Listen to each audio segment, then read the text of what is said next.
So throughout most of my guitar playing life, I'd always convinced myself that I didn't need a baritone and that I didn't like baritones. I had instantly come to the decision many, many years ago that they were not something for me. But I was wrong.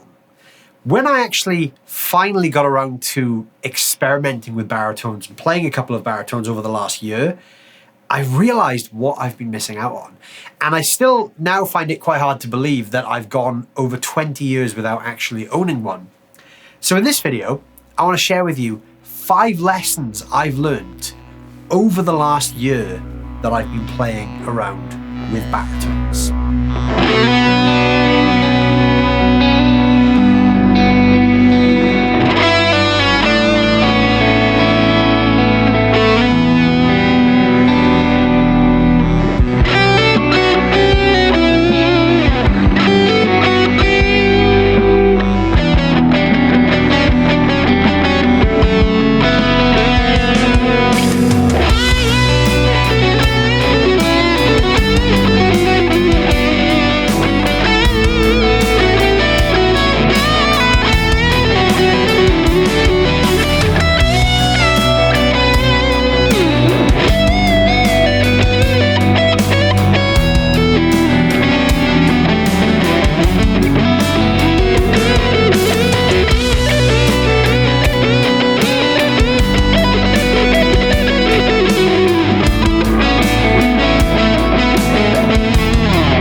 So a baritone guitar is a guitar that is considered an extended range instrument. And what that means is it's longer than a conventional guitar. So this is actually 27 inches from the nut to the bridge, as opposed to 24 3/4 if you play like a Les Paul or an SG, up to 25.5 if you play like a Strat or a Tele. This is a much longer instrument, which means it has a higher string tension, which means we can operate this in much lower tunings without losing any kind of string tension. The strings aren't flapping around. They actually feel more like strings in standard tuning, but tuned considerably lower. A baritone can be tuned to whatever you want, but typically a baritone will be tuned a fifth lower than a standard tuned guitar. So instead of being E to E, this is actually B to B, which is known as B standard. So low to high, that'll be B, E, A, D, F sharp, B. Think of it kind of like a 7-string, but without the highest string. That's the same sort of ballpark that you're in with a baritone guitar. Baritones are very useful for so many different things, as well as just being played as an instrument in their own right. They can be used on an existing recording to add additional depth or layering to something, as well as just something you could play, you know, heavy, low-tuned riffs on. You can really do a lot of different things with a baritone, and they're very, very versatile instruments. This particular one is from Gear for Music from the G4M range, which I do want to give a big shout out to my friends at Gear for Music for sponsoring this video today and hooking me up with this guitar. This is a really fun baritone, and I've been having a lot of fun playing this since I got it. This is the G4M 734 Pro Baritone, and what's really crazy about this actually retails in the UK at £249. And if you think about that kind of price, most of us would probably spend that kind of money on a single guitar pedal at some point without thinking twice about it. And these days you can actually get a great guitar for the same kind of money. And even though this is an affordable guitar, I've kind of been really trying to find things I don't like about this over the last few months. And I'll be honest with you, I'm struggling to find things that I dislike about this guitar. I'm having a lot of fun playing it. And this has been a great kind of step for me on my baritone journey. I've picked this up quite a lot and, you know, explored what a baritone can offer me. So I'm gonna give you a quick spec rundown on this first of all, and then we'll talk about my 5 lessons that I've learned as a baritone player. So this guitar has an alder body with a poplar burl on the top of it. The color is actually listed on the Gear for Music website as black burl burst gloss because it's got this black burst around the edge to the kind of natural brown burl. It's loaded with a pair of humbuckers, a fixed bridge, 3-way switch. We've got a single volume and a single tone, and the tone control has a push-pull to split the humbuckers. It's a string-through body on a gloss black back. You can obviously see it's a bolt-on neck as well. As I mentioned, being a baritone, it's an extended scale length, so this is actually 27 inches from the bridge to the nut. We've got a Canadian maple neck, and on top of that neck, we've got a laurel fretboard. The fretboard is a 16-inch radius, and it's got 24 nickel silver extra jumbo frets and no fret markers. But we do have glow-in-the-dark side dots. Up at the headstock end, we've got a reverse headstock, and on the back of the headstock, we've got Gear for Music's very own unbranded locking tuners. And I should also mention that the humbuckers are listed on the Gear for Music website as being pretty high output. I haven't measured them myself, but on the website spec list, it says that the bridge humbucker is 15.2K, which is pretty punchy, and the neck pickup should output at 11.5. So it's much hotter than your conventional set of PAF or retro style humbuckers. So that's kind of it spec-wise. So I'm gonna plug this thing in now, and we're gonna talk about the 5 things I've learned playing a baritone. So gear-wise, I've got the 734 Pro going into the PRS HDRX20. I've got the amp running clean, and that's going via the 2 notes Torpedo Captor X. And I'm gonna be using some overdrive in the video as well from the Thorn Sound Labs Silver Spurs overdrive pedal that's on the desk in front of me. Now, the first lesson that I've learned with a baritone is that they're really good for chord work. Now, I instantly thought when I first heard about baritones many, many years ago that the thing that they would be the best at would be like single string riffs or very low tuned riffs.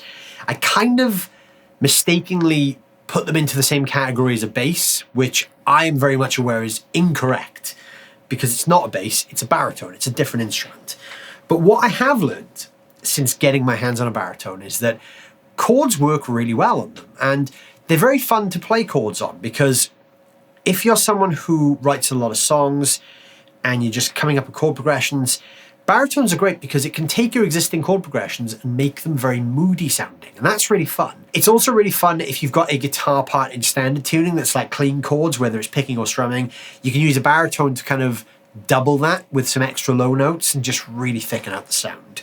What I really like about a baritone is just being able to play like regular chords but have them sound quite dark and moody.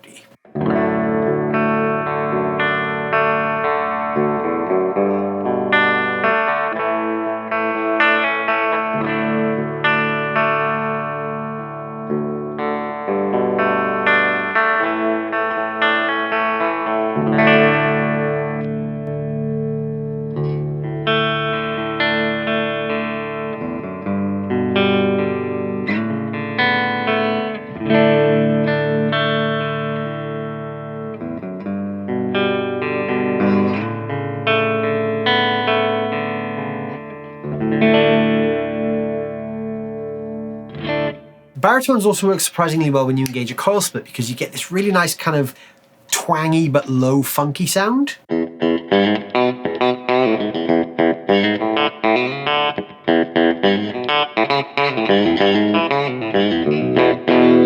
You can use them for some very cool textural stuff. They even work great for like funk style playing.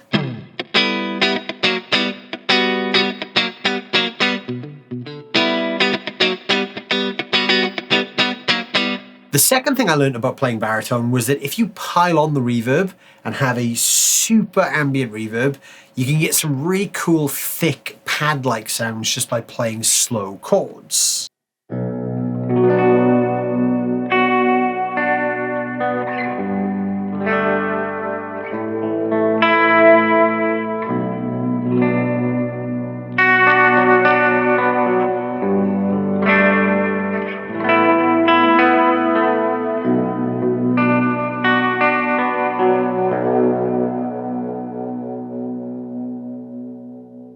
I also really like using that same sound but with a single coil and doing this kind of self-accompanied lead guitar thing where you play a low drone and then solo over it.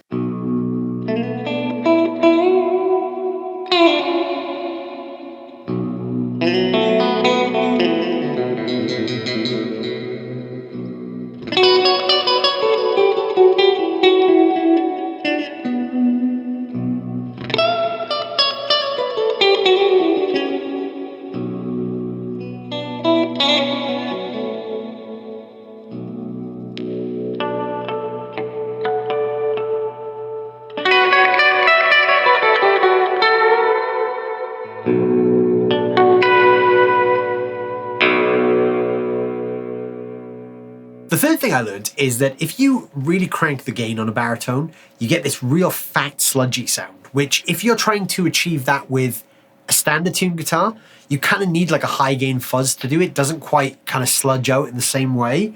But a baritone, because of the low notes, when you apply gain to that, gets pretty crazy and pretty fun.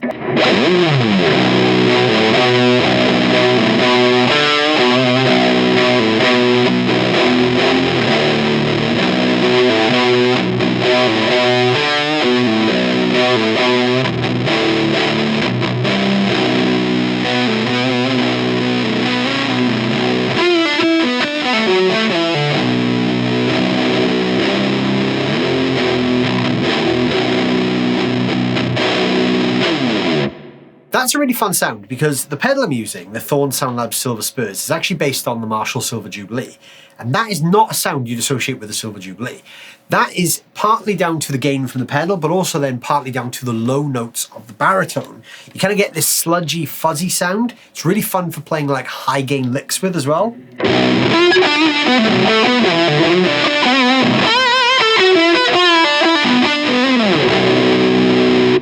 The fourth thing I learned is also to do with gain, and it's to do with backing off the gain, because I always used to think that to get a great high gain baritone sound, you need to crank the gain, but that actually takes you into that fuzzy category. If you actually back the gain off, a combination of a lower gain with the thicker strings and the lower tuning of a baritone actually gives you a pretty thick rock and metal sound like this.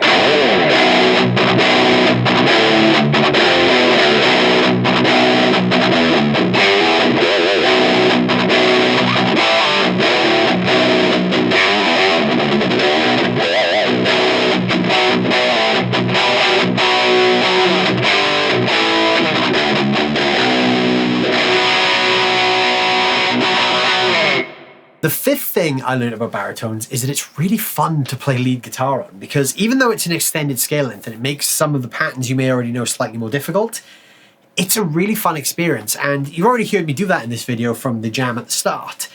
But the cool thing is, in B standard tuning, all of your existing scales and licks and everything are going to be the same. You're just playing them in a much lower register.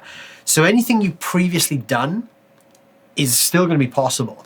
The only limitation is that this particular baritone is strung with 13 to 62 gauge strings, which is pretty thick, but we've got a wound G.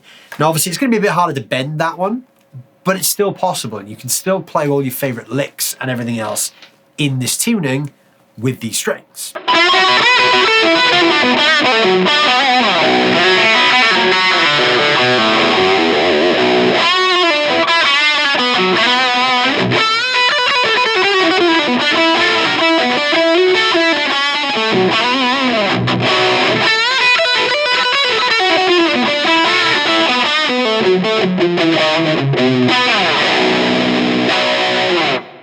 So don't let the extended scale length put you off playing lead guitar, because it's a really fun experience and it will make you think different about lead playing. It'll make you approach certain patterns in a different way because everything is much further apart than what you used to. But that's quite interesting, because what I found is when I was jamming around with a baritone over a backing track, I was actually making different note choices than what I would on a guitar in standard tuning because of the extended range between the frets. I was actually choosing different paths and different routes through things, which in turn actually led me down a different creative avenue. So that's always a big plus as well. And a bonus thing that I learned from all this as well is just, it's fun. Playing baritone is really, really fun. It's different to playing guitar in standard tuning. And for me personally, it's kind of just taken me on a bit of a different creative direction. I approach it with a similar mindset because I'm kind of viewing it like standard tuning but lower, but because of the extended range and I've got these additional low notes available, I'm trying different things, I'm experimenting with different things, and I'm, I guess, kind of playing out of my comfort zone a little bit because I'm not used to playing these pitches and I'm not used to kind of the frets being so far apart, but it's making me make different decisions. And I think, again, that's another reason why everyone should try a baritone, because it will take you a different direction and it will make you do different things. It's fun and it's kind of inspiring to use a different tool for a different area of my playing. And again, I think that's why everyone out there should try a baritone at some point. But yeah, there we go. There are my 5+1 lessons that I've learned as a baritone player and the G4M 734 Pro Baritone. Let me know down below in the comments if you guys are baritone players or if you've tried a baritone. I'd love to hear your experience with it as well. And are some of the things that I've learned similar to anything you guys have learned? Let me know down below in the comments. I look forward to hearing what you guys have experienced with baritones as well. Thank you so much for watching as always. There are some links down below in the description where you can check this thing out. If you're in the market for a baritone, this is a great one to start with. So please check out those links. And while you're checking out those links in the description and letting me know your baritone stories, don't forget to hit that like button. And if you're new to the channel, please consider subscribing because your subscriptions mean I can keep growing the channel, which helps me to keep making videos just like this. Thank you so much for watching as always, and I'll see you guys very, very soon.